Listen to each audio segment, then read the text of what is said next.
same time, I don't. It's difficult when you're at the wrong end of a decision. I completely understand that because we've all had that as fans. But I also try to see it from the referee's point of view of saying, I can understand why you've missed that call. I understand it. What I have more difficulty with understanding is the sending off situation, because that was on the reflection based on what has been seen on video, isn't it? And I think for me that's why he got sent off, because they've viewed the footage and it's not necessarily the actual effect of what happened, it's the intent, isn't it? You can't kick out at a player. If you're going to kick a guy, you're going to get sent off. It's as simple as that. Yeah, well, those three errors we've talked about were in the first 15 minutes or so, I thought, of the game, if I remember it rightly. 15, 16 minutes, maybe. So, something like that. Yes, something like that. Yeah, exactly. Yeah. So then, actually, maybe the other one was a bit later on. Actually, no, it wasn't. It was the second strip was before the red card, definitely, weren't it? The two ball strips. Yes, it was. Yeah. Right. Okay. So there's probably 10, 15 uneventful minutes. But what was happening during that time is there wasn't. Sorry, I take it back. There was two really eventful moments in that time that actually fed into this fury about the refereeing, and that was the two decisions that were, on the face of it, the same, but in reality, but different outcomes were given. The two tackles off the ball. Yeah. So I'm just racking my brains. Yeah. Okay. So there was the one where Cass had the ball, and the Cass player actually ran behind his own man, so probably could have been given us an obstruction penalty to Leeds. At the same time as that was happening, Conrad Hurrell came round the back and took out Gareth O'Brien on suspicion. It wasn't a violent takeout, but he tackled him. He stopped him getting involved in the play. But the play was dead anyway because the Cass man had to hit the floor, but it was a tackle off the ball. Then, a few minutes later, there was a tackle off the ball giving us a penalty against Cass on Leeds. And I'm almost certain that this was in that period of play. And Leeds and the Leeds player who was tackled off the ball got a penalty for it. And so that was it then. We've already had these two ball steals, so we already feel injustice. Then this happened. Now this referee's a biased joke. Look, he lives in Leeds. Clearly is just doing this to benefit Leeds. Drop that, guys. But, that all starts then, doesn't it? That becomes the storyline then, and then we get the sending off. Yeah. Now, those two tackled off the ball things, yes, it was, on the face of it, the same thing being viewed differently, and I agree that both should have been treated the same way. I think if we're looking at why the refs made that decision, the officials had more to watch in the Cass one, in the Cass play where the Cass had the ball, because there was the obstruction to consider too. Whereas in the play where Leeds had the ball, there was only the ball carrier and the man tackled off the ball to consider. So there was two things to consider, not three things to consider. So I think play that into your mind when you're judging, was it bias or was it just a mistake and something that was missed? It was just something that was missed. Right. So that's that bit cleared. But then that's all built, hasn't it, to the 30th minute when the send-off happens. Yeah, it's all, as you say, the narrative has already been formed at that point. Oh, yeah. Yeah. And, I live in Leeds, by the way, and I bloody hate them. so it's, that kind of stuff. No, I was a heavy woolen born, okay. So I'm, born in Dewsbury, but well, you see, Tom Grant was born in Leeds too, so. Oh well, that's why. That's all right then. Yeah, so definite bias. Yeah. But no, I mean, yeah. So the Myler arm swing, you see those swings all the time. They're not pretty, and he shouldn't have done it, and he probably should have had a yellow card for it, in my opinion. But you do see those kind of flinging arms around in tackles. You do see it, but you can't react like Holmes did. You just can't. I don't know what else. I don't know what else you could have expected to happen, really. Well, the first offence in that whole passage of play was interference at the play of the ball by Oliver Holmes, and when players do this all the time now, so once the refs got on top of hand on the ball, and then players know now that hand on the ball was a penalty and now is a 6 again, and the refs look for it and spot it. So what players started doing is holding the non-ball carrying hand, and that's exactly what Ollie Holmes did. He got right on top of Richie Myler, was unnecessarily long in the wrestle, I think, and held his arm down. That led to Richie Myler doing that sort of shrug to get out of that situation. But that shrug wasn't just an innocent shrug, was it? He knew that he was throwing it where he was throwing it, and it might just give a bit to his face and get a bit back there. So it's a bit of give and take there. I don't like what Myler did, but like you said, you see it a lot. The difference in that play from what you see a lot to what you don't see is a player stood over a player on the ground, flicking his boot at him twice. And I know it wasn't an aggressive swing of the boot kick. You know, it wasn't like the one we saw from Josh Reynolds in the NRL earlier this season in the Souths game. But it was a kick. It was unnecessary, and it was out of place in the game. Yeah, it was. So I think it was a red card. Yeah, you can't. It's like it draws me back to the Liam Watts kind of send off when he gently pressed his head against it. You know what I mean? Or it was the this thing about one that they talked about during the game as well, where he headbutted Dawn. That was similarly soft, weren't it?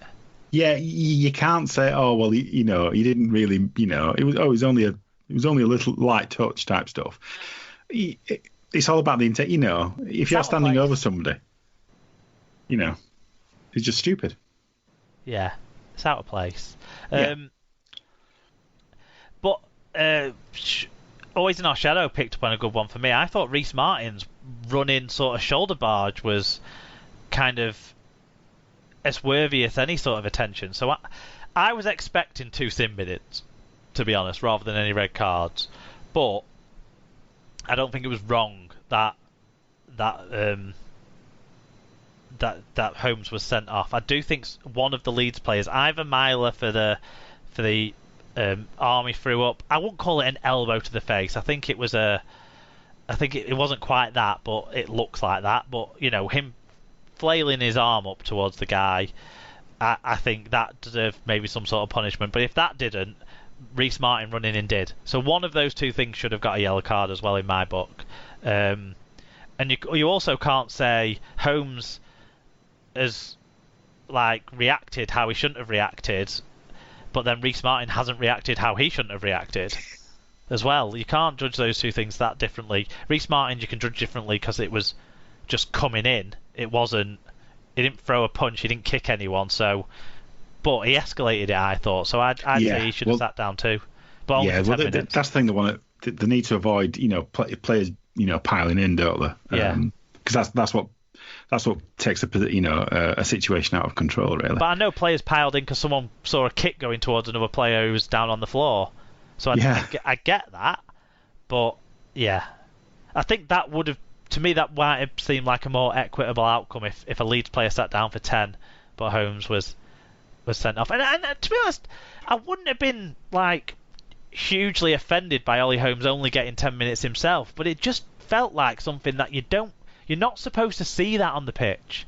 Some of the other stuff that niggle and goes on, and even high tackles and the odd bit of physicality of where people might throw a forearm or whatever, you see that and you kind of think, we like a physical game, but kicking players isn't part of the game at all, and it never has been, and it's not what we want to see. No. So in that eyes, it was completely justifiable a decision for me. And then as it went on, just everything that anyone might see that was against Cass would get sort of blown out of proportion, like the thing on the sideline, which I think the referee got wrong, where Danny Richardson was sort of giving us a ball strip when clearly the Leeds player let him take it. His hands were all around the ball, but he wasn't trying to strip it. The Leeds player was going into touch. I have a bit of game sense refs there on that one. I think they could have got that differently. And there was where who's the hooker? Leeds hooker. Bleeming? No, the other one. Brad Dwyer, where he hit the Luke Gale, was it, with a forearm, or one of the Leeds players anyway with a forearm. I don't think there was any intent in that, and I don't think it was. I think it was just you put your bumper up, but the other player came in low. So I suppose there's a conversation where is head contact, whether it's with the ball or without the ball, and should that therefore be a penalty? That's the conversation there about how the laws get interpreted, not about what Brad Dwyer did. Yeah, it was him against McShane, wasn't it? McShane, that's right. He split his eyelid, didn't he? Eyebrow. Yes, that's right. Yeah. But there was also a late tackle on Gale. That's why I was thinking Gale. There was a late high tackle on Gale when he went to kick a ball, when he went to do a kick as well. That wasn't picked up on. But yeah, Tom Grant had a poor game. I do agree. What I don't agree with is Cass players not involved in the game sitting on Twitter criticising every decision and calling the referee in a shambles, but not turning round and calling Liam Watts a shambles when he goes and does a clear, blatant ball strip to relieve any pressure that they were putting on Leeds, or not calling Daryl Alfords a shambles for taking his eye off the ball and dropping it when he was coming out of his own end, or any of the other countless errors and penalties that were legitimately caused by Castleford. Why aren't they a shambles? Why aren't all the errors Leeds made in this game a shambles? I wanted to see like all the other referees on Twitter going like, oh, what's Liam Watts done there? #shambles. Because how else do you fight it? Because that's not right. And all it does is fuel the fury of this group of people who are the biased ones. Okay, whatever you think about where Tom Grant's from, he's not the biased one in that situation. He might have fucked up. He might have had a bad game. He did have a bad game. But he's not the biased one. You are. Okay? Let's just get that absolutely clear. Yeah.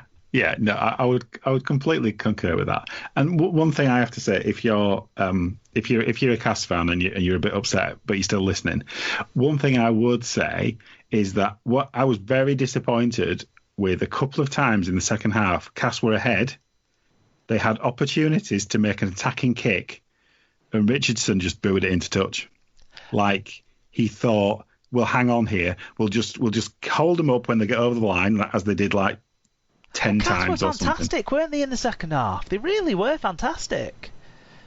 Except when they got into these positions, when they had opportunities to score another try, and they just turned the ball over. Oh yeah, they were fantastic apart from when they were shit, because they did make too many mistakes when they were the mistakes they made didn't fit with the game plan Richardson was delivering. And I think Richardson was delivering the right game plan. I think on their goal line defence, which was the ultimately fantastic part, was delivering the right part of the game plan. I think the way they were attacking Leeds on the fringes still was delivering the right part of the game plan. Because Leeds' defence, as we've seen over recent weeks, is very compressed anyway. That's how they've been winning the middle in recent big matches. And Seyi Manafai was fantastic in this one, again, winning the middle. But out wide, Leeds were not winning this game. And Cass had so much stuff right, but kick to touch and then give a penalty away. Or kick to touch, defend well, force them into a long kick, then drop it. That's what was happening too much in the game from Cass. That was the problem. That's why Cass lost this game, ultimately. The mistakes they made in the second half. Yeah, and by the time they get behind, it's in the kind of last minute, and they're forcing passes, and they're going to make more mistakes because they're pushing things, and that's just